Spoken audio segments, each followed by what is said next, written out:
कर्णवध का संक्षिप्त वृतांत सुनकर जन्मेजय का वैशंपायन जी से उसे विस्तार पूर्वक कहने का अनुरोध। कृपया वीडियो में न्यू है तो वीडियो को लाइक एंड सब्सक्राइब करें और शेयर करें।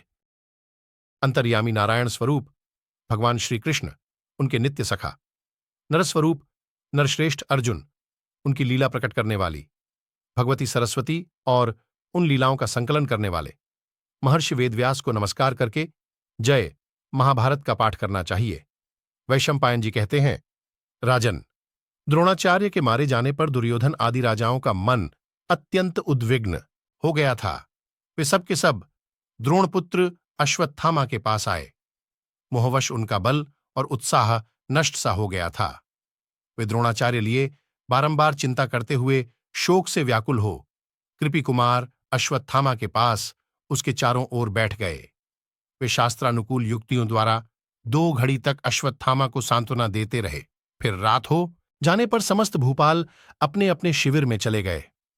कुरुनंदन, शिविरों में भी वे भूपगण सुख न पा सके। संग्राम में जो घोर विनाश हुआ था उसका चिंतन करते हुए दुख और शोक में डूब गए।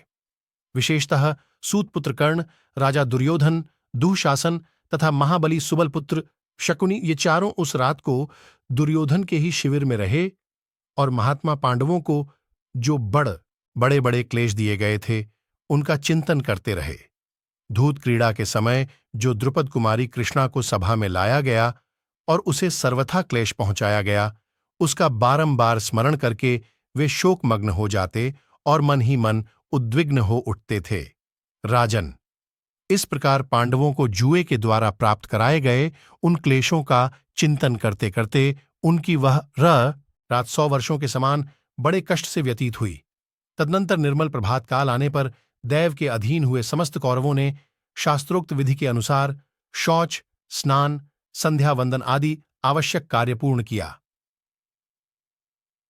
भरतनंदन, प्रतिदिन के आवश्यक कार्य संपन्न करके आश्वस्त हो उन्होंने सैनिकों को कवच आदि धारण करके तैयार हो जाने की आज्ञा दी तथा कौतुक एवं मांगलिक कृत्य पूर्ण करके कर्ण को सेनापति बनाकर वे सब के सब दही, पात्र, घृत, अक्षत, गौ, अश्व, कंठभूषण तथा बहुमूल्य वस्त्रों द्वारा श्रेष्ठ ब्राह्मणों का आदर सत्कार करके सूत, मागध और बंदीजनों द्वारा विजय सूचक आशीर्वादों से अभिवंदित हो युद्ध के लिए निकले।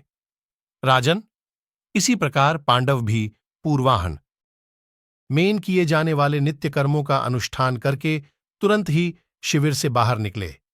तदनंतर एक दूसरे को जीतने की इच्छा वाले कौरवों और पांडवों में भयंकर रोमांचकारी युद्ध आरंभ हो गया।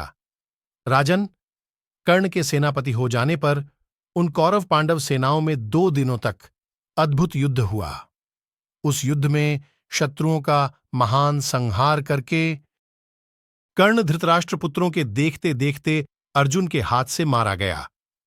तदनंतर संजय ने तुरंत हस्तिनापुर में जाकर कुरुक्षेत्र में जो घटना घटित हुई थी वह सब धृतराष्ट्र से कह सुनाई।